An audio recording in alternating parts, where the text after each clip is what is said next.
El optimismo manda hoy en las bolsas mientras los inversores continúan vigilando de cerca las novedades sobre Omicron a la espera de que se confirmen esas noticias positivas dadas por GlaxoSmithKline.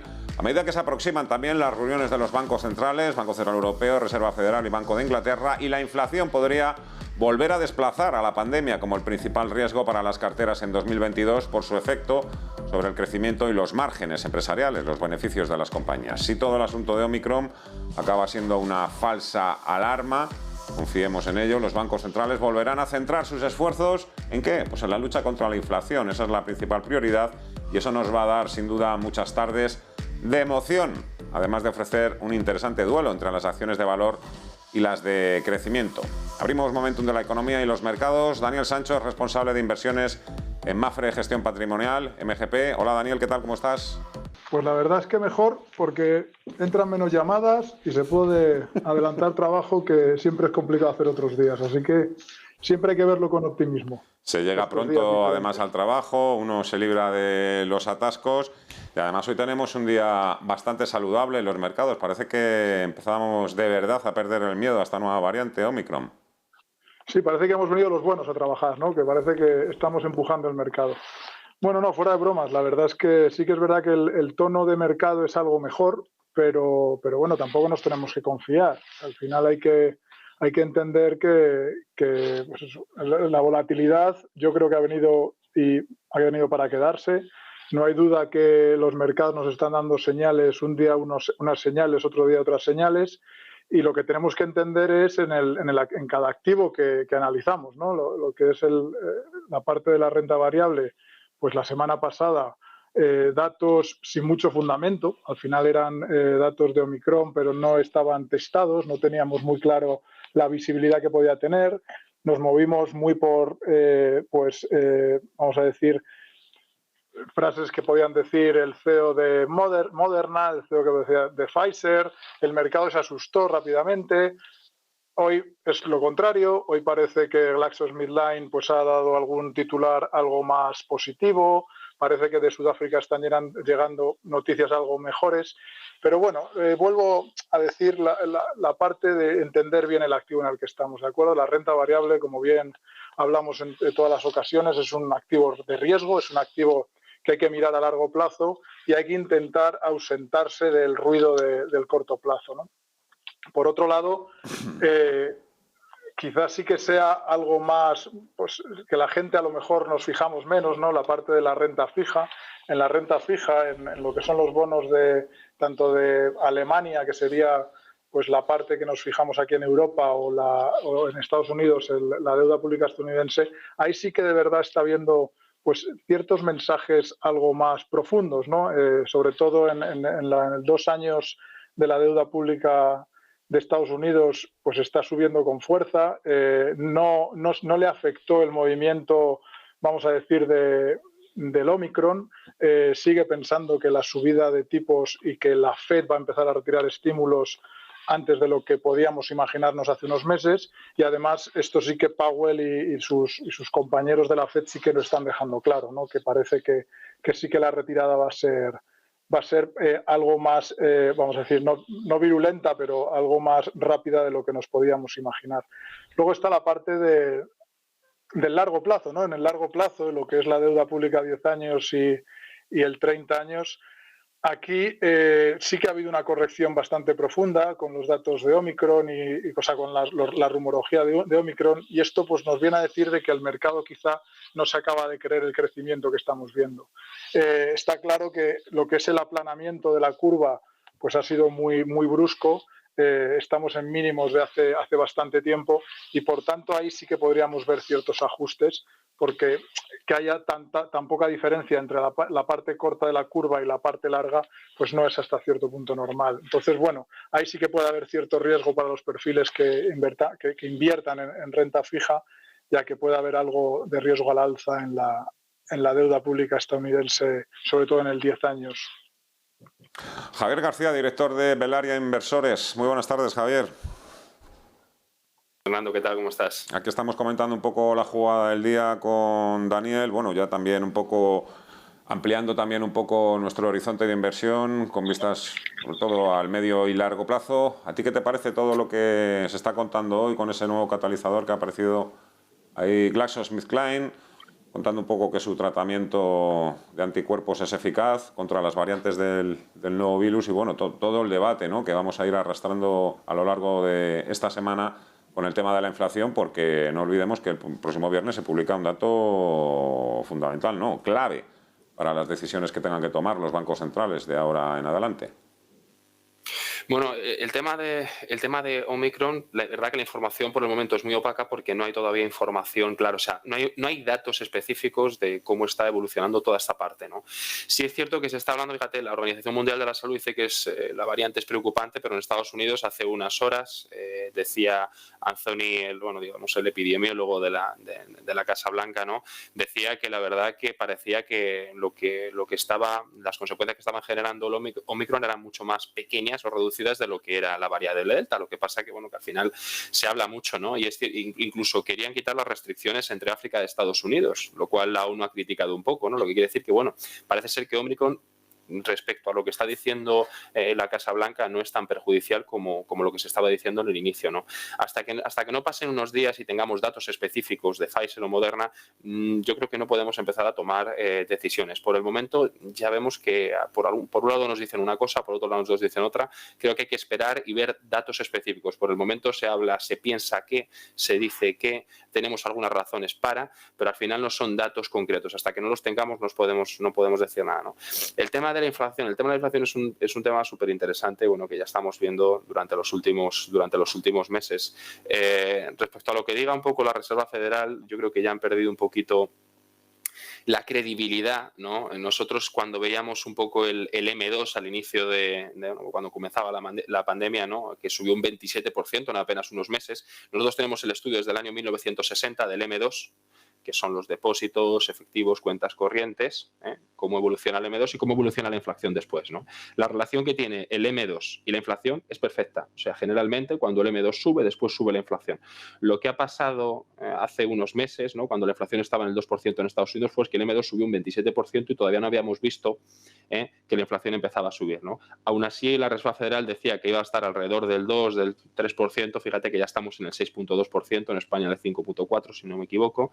Entonces, al final, la inflación es algo que hay mucho desconocimiento en la actual situación, básicamente porque se genera por inyección de dinero nuevo y por escasez de materia prima, algo que tenemos en la actualidad, los dos casos, ¿no? Por tanto, la inflación está, desde nuestro punto de vista, ya a corto plazo, un poco descontrolada, hay mucho desconocimiento y es posible que permanezca durante los siguientes 2-3 años, dado que el dinero que se ha inyectado todavía está por entrar, ¿no? Y que la actividad económica, el aumento de la actividad económica va a poner ese dinero dentro del sistema económico y al final lo que va a conseguir es que todavía la inflación siga aumentando, ¿no? Entonces, la inflación desde nuestro punto de vista es un tema muy interesante en la actualidad y creemos que no va a parar ni estabilizarse hasta dentro de unos años, ¿no? ¿Vosotros, Daniel, también creéis que eso va a tardar tiempo en estabilizarse? Porque también hay un poco de disparidad de opiniones en cuanto a lo que hemos escuchado recientemente al presidente de la Reserva Federal, Jerome Powell, diciendo que efectivamente la inflación podría permanecer entre nosotros más tiempo de lo esperado. Sin embargo, la semana pasada la presidenta del Banco Central Europeo, Christine Lagarde, estaba convencidísima de que hemos hecho un pico, hemos tocado ya un techo. Y a partir de ahora lo que tenemos que esperar es que se vaya moderando. Sí, como bien comenta Javier, la inflación es un dato que al final llevábamos tiempo como dando por hecho que no iba a haber inflación, ¿no? Entonces, lo que está claro es que a día de hoy inflación tenemos. Que sea temporal, que sea permanente, pues depende de lo que llamemos temporalidad y permanencia, ¿no? Está claro que ya ha sido más permanente de lo que los bancos centrales pues consideraban al principio. Tenemos ya claramente, la semana pasada, Powell lo retiró de su discurso. O sea, ya dijo claramente que ya no estábamos hablando de algo temporal, sino que había ya permanencia. Por lo tanto, está hasta cierto punto viendo ya los resultados que comentaba Javier, ¿no? Que la inflación está aquí y seguramente que aparezca y con algo de consistencia, ¿no? Por la parte del Banco Central Europeo, pues es verdad que el mensaje fue algo sorprendente, ¿no?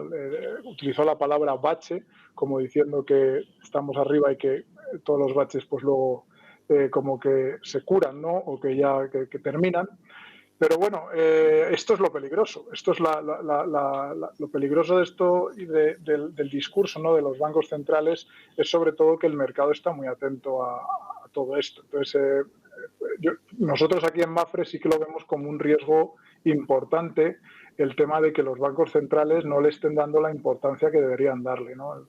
Tenemos unos estímulos a día de hoy en la economía que son absolutamente extraordinarios. Es verdad que se pusieron por una razón.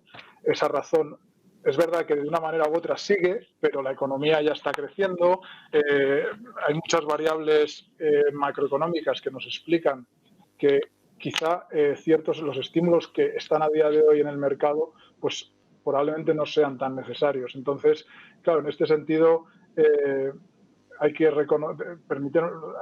permitirme la expresión, ¿no? Los mercados hasta cierto punto pueden estar dopados y puede haber cierto problema a la hora de que algún banco central pues cambie el discurso, y la Fed lo está haciendo relativamente bien, en el sentido de que está poco a poco. Por la parte del BCE, pues es un poco peligroso el que se estén apalancando diciendo que solo es un bache y que no vaya a ser permanente, ¿no? Aquí lo que hay que entender es, sobre todo desde el punto de vista de la inversión, pues sobre todo los plazos, ¿no? De cara al 2022 probablemente vaya a ser un año volátil, como estamos viendo, ¿no? Estamos viendo los primeros capítulos, pero probablemente esta volatilidad aguante, y lo que es muy importante es tener muy claro para cuándo necesitamos el dinero, ¿no? Si estamos en la parte del corto plazo y es delicada la situación y está claro que hay que tener mucho cuidado. A día de hoy el conseguir rentabilidades de una manera segura, pues probablemente te tengas que ir como poco a 2 años, y seguro no es. Pero sí que ya tendríamos más posibilidades de tener rentabilidades positivas, mientras que si nos mantenemos en plazos menores de un año, pues es verdaderamente difícil el entorno de mercado, porque, como hablaba antes, ¿no?, la renta fija está complicada y es difícil jugarla, ¿no? Y bueno, por la parte más de lo que son los perfiles más arriesgados, pues lo que recomendamos es una diversificación absolutamente lo mayor posible, ¿no? Desde el punto de vista de sectorial, desde el punto de vista de geográfica y desde el punto de vista también incluso de estilos, ¿no?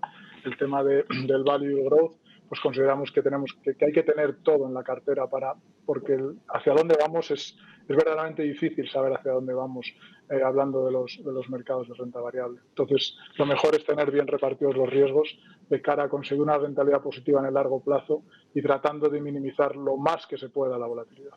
¿Quieres decir de alguna manera que en una misma cartera pueden convivir perfectamente acciones o sectores value y growth? Lo digo porque a la hora de posicionarnos también de cara a 2022 estábamos un poco deshojando la margarita. Hay muchos inversores que están calculando hasta dónde puede subir la inflación, hasta dónde podrán subir las rentabilidades de los bonos, ya para forzar un poquito más la marcha y que esa rotación sectorial de los más defensivos hacia los más cíclicos o del growth al value se termine por confirmar.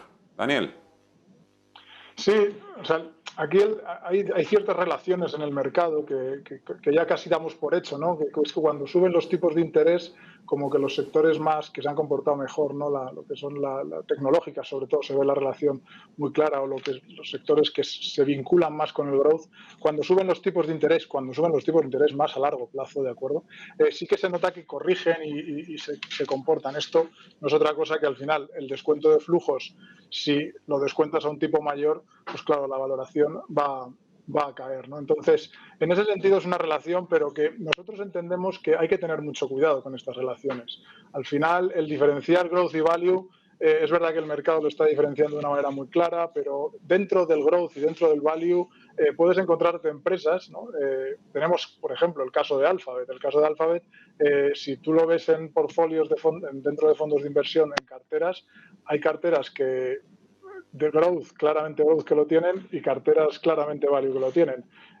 ¿Qué es, value o growth? Bueno, podríamos entrar en un debate. Lo que está claro es que es Alphabet, ¿no? Y al final, Alphabet es una empresa que se puede mirar de muchas maneras, pero aquel gestor que la vea como una oportunidad y que de cara al futuro compre cuando tenga que comprar, pues seguramente, tanto por la parte del value como por la parte de growth, será una fantástica inversión, ¿no? Entonces, pues poniendo este ejemplo, es un poco a lo que vamos nosotros, sobre todo, ¿no? A la hora de gestionar las carteras, el buscar una diversificación, pues absolutamente lo mayor que se pueda, ¿no? El decir, oye, vamos a subir más que el mercado. No, vamos a subir cuando suba el growth, cuando suba el value. Entendemos que lo mejor es aguantar en las caídas y para aguantar en las caídas lo mejor es la diversificación, sea mezclando estilos, sectores, geografías. Entonces, la diferenciación value growth es verdad que hasta cierto punto puede llevar a engaño, ¿no? Por lo que el ejemplo que os he puesto de las relaciones estas de los tipos de interés, que lo damos por hecho, pero dentro de cada sector y cada estilo hay muchísimo donde ver y muchísima gestión activa que realizar. Sí, señor. Javier, ¿qué te parece este debate eterno, ¿no? El value del growth? Yo estoy totalmente de acuerdo con Daniel. Al final tiene que haber diversificación. Nosotros hace algo más de un año empezamos a trasladar un poco una parte del dinero que teníamos en crecimiento a valor, pero seguimos en crecimiento. ¿Por qué? Porque uno no sabe en qué momento va a cambiar y tampoco necesita decir es blanco y negro. O sea, en la bolsa no puede ser nunca ni blanco ni negro, siempre tienes que estar en el gris, ¿no? Y a partir de ahí empezar a trabajar. Yo creo que la diferencia que hay actualmente entre value y growth, aquí hay dos puntos clave, un tema de valoración y un tema de entorno económico. En el tema de valoración, los fondos value generalmente se caracterizan por cotizar, bueno, nosotros tenemos fondos que están cotizando prácticamente 10 veces beneficios, que tienen un activo tangible detrás fácil de valorar y que podemos dar por hecho que se está pagando un precio justo por él, empresas que generalmente tienen una deuda bastante controlada y un producto o servicio que tiene una demanda relativamente constante, ¿no? Y en la parte del growth nos encontramos en lugar de empresas que cotizan a 10 veces beneficios, pues entre 30 y 50, que es cierto que crecen mucho más de lo que crecen las empresas de valor, pero sí es cierto que si ese crecimiento se reduce, puedes meterte en un problema si te metes en una empresa growth, ¿no? Y lo que sí estamos viendo es que el valor intangible que tienen los activos de las empresas growth es muy alto, ¿no? Parece que estamos pagando un precio demasiado alto a nuestro parecer, ¿no? Sí es cierto que durante los últimos años el growth ha sido lo que mejor ha funcionado. La diferencia actualmente entre value y growth es similar a la que había en el 2000. Luego, a partir del 2000, el value funcionó mucho mejor. Pero la diferencia que tenemos actualmente es similar a la que teníamos en el 2000, como digo, ¿no? Y, bueno, en el entorno económico lo que vemos es que, bueno, actualmente tenemos una deuda similar a la de la Segunda Guerra Mundial del 45, ¿no? En Estados Unidos. Y al final el gobierno va a tener que, bueno, pues poner medidas para devolver esta deuda, ¿no? ¿Cómo se suele hacer cuando hay estos entornos? Pues inflación y subida de impuestos, ¿no? El problema de la inflación que hablábamos antes es que si la inflación es permanente, los bancos centrales van a tener que subir los tipos de interés, ¿no? ¿Por qué? Pues porque ahora mismo alguien que esté en el Treasury americano, pues teniendo el Treasury americano actualmente te está dando alrededor del 1.4%, teniendo en cuenta que la inflación es del 6.2%, pues estás perdiendo todos los años un 4 y pico, ¿no? Lógicamente se sabe que si esto sigue así, pues a lo mejor los inversores deciden trasladar el dinero, ¿no? Como no se quiere que ocurra esto, posiblemente que los tipos de interés suban, ¿no? Como consecuencia del COVID, los últimos meses, todas las empresas, como hubo un parón económico, tuvieron que contraer deuda y, lógicamente, si suben los tipos de interés, esa deuda va a haber que devolverla con mayor interés, ¿no? Aquí el tema del growth es muy importante. ¿Por qué? Porque las empresas de growth financian su crecimiento con los flujos de caja que van generando. Pero si a ese flujo de caja le quitas una parte porque ahora tienes que devolverlo porque te han subido los tipos de interés, pues a lo mejor ese crecimiento ya no está, ¿no? Si además que las empresas empiezan a crecer menos, las tienes a una valoración de 30, 50 veces beneficios, pues a lo mejor te metes en un problema. Nosotros por esa razón estamos reduciendo un poquito nuestras inversiones en growth, pero ya digo que no nos salimos, porque, bueno, como bien dice Daniel, el tema de la diversificación es súper importante. Nunca hay que estar en el blanco o en el negro, siempre hay que estar en el gris. Y actualmente, pues lo suyo es tener una cartera bien diversificada e ir trasladando posiciones en la medida de que va siendo posible, ¿no? Actualmente el growth, que sigue todavía en máximos prácticamente, pues todavía es una oportunidad pues ir reduciendo poquito a poco y trasladando al value, que hay empresas que cotizan mucho mejor. ¿Cuándo se va a dar el mercado la vuelta? ¿Quién lo sabe, no? ¿Cuándo va a decir, oye, mira, que el value ya va a empezar a subir y el growth se va a mantener? Pues nadie lo sabe, ¿no? Pero lo que sí es cierto que parece que empieza a llegar el momento de ir trasladando un poquito las inversiones a valor.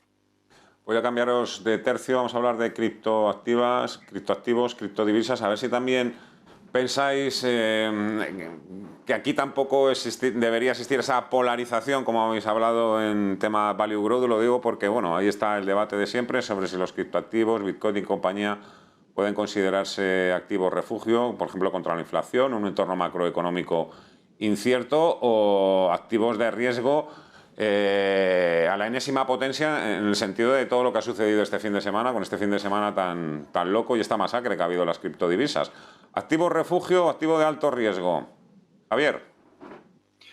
Bueno, el Bitcoin ha caído durante el último mes un 30%. O sea, actualmente cae un 30% en prácticamente 30 días, ¿no? Ante un entorno de alta inflación, que un activo caiga un 30% no parece realmente un activo refugio. Es más, desde el 2018 hemos visto 4 caídas del 80%, del 50%, del 60% y actualmente del 30% a día de hoy, ¿no?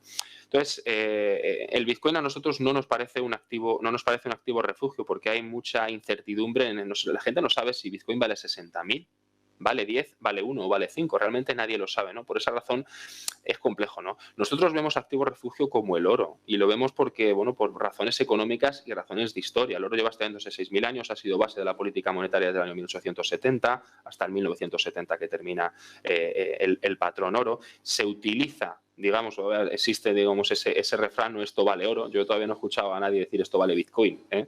Pero bueno, es un poco, en términos genéricos, creemos que el oro es actualmente el mejor activo refugio. Hay un dato que ejemplifica muy bien la situación que tenemos actualmente, ¿no? Fíjate que el oro en la actual situación no se está valorando realmente como se tiene que valorar. Por ejemplo, Apple vale 4 veces más de lo que valen todas las minas de oro. Lo que quiere decir que el oro realmente a corto plazo no se está valorando como se debe valorar. Sin embargo, hablando de las mineras, el oro tiene una capitalización bursátil de 11.3 trillones y el Bitcoin no llega a 1, ¿no? Lo que quiere decir que a lo mejor el oro es una oportunidad de inversión, y es bueno utilizar la oportunidad que hay actualmente de que se está poniendo en contraposición el Bitcoin con el oro, cuando nosotros, bueno, sabemos en base a la historia económica que el oro posiblemente a medio y largo plazo sea bastante más efectivo que el Bitcoin. El Bitcoin al final llevamos un poquito más de una década con él, y actualmente es cuando se está hablando mucho de él, los últimos 3-4 años, pero al final, viendo un poquito la capitalización bursátil del oro y del Bitcoin, parece ser que el dinero de verdad, el dinero real, se va al final al oro. ¿Por qué? Porque, bueno, pues el oro vale prácticamente 11 veces más de lo que vale el Bitcoin en la actualidad. Daniel, ¿vosotros? Bueno, aquí lo que es importante, y el punto de vista, lo que comenta Javier es, al final, el tener un histórico y el poder analizar un activo es fundamental, ¿no? Y en el Bitcoin, bueno, las criptodivisas, a día de hoy no tenemos, yo creo que no hay capacidad para hacer un estudio profundo de ellas, ¿no?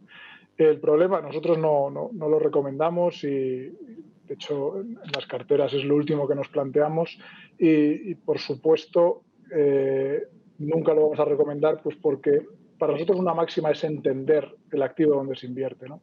Y este activo a día de hoy no tenemos la capacidad para entenderlo, ¿no? Las divisas ya por sí solas son muy complicadas. Las divisas, estoy hablando del dólar, del euro, de la libra, por sí solas son verdaderamente complicadas de entender, las relaciones que mueven el tipo de cambio. Si ya tratamos de intentar entender las criptodivisas a día de hoy, pues lo vemos imposible. Entonces, si hay un activo que no se entiende, nunca vamos a invertir, ¿de acuerdo? A día de hoy probablemente haya en el largo plazo, porque la criptodivisa es un activo de un riesgo tremendo y tremendamente peligroso para jugarlo en el corto plazo, y no sabemos si en el largo plazo será interesante. A día de hoy consideramos que hay muchas mejores oportunidades en el mercado para perfiles arriesgados que seguramente que en el largo plazo paguen más. Aquí la criptodivisa, pues probablemente la tecnología que hay detrás es interesante y tenga mucho futuro, pero las criptodivisas, desde el punto de vista que tampoco tenemos regulación y no hay nada que podamos soportar una decisión de inversión. Por lo tanto, ya os digo, por la parte de Mafre Gestión Patrimonial intentamos evitarlas porque no lo entendemos, y para nosotros es fundamental poder transmitir al cliente absoluta transparencia, y en este caso no podríamos porque no somos capaces de entenderlas. Quedado perfectamente claros vuestros puntos de vista en este y en otros asuntos que hemos tocado hoy en Momentum de la Economía aquí en Ponte en Acción, en Negocios Televisión. Daniel Sancho, de Mafre Gestión Patrimonial, y Javier García de Belaria Inversores. Un placer. Muchísimas gracias a los dos. Que paséis feliz tarde y hasta la próxima semana. Un fuerte abrazo. Muchas gracias. Un abrazo. Nos queda todavía echar un vistazo a los gráficos, oportunidades, compañías que estén dando señales de compra. Vamos a ver si el IBEX 35 también cierra ya de una vez por todas también el hueco bajista que abrió precisamente el viernes pasado.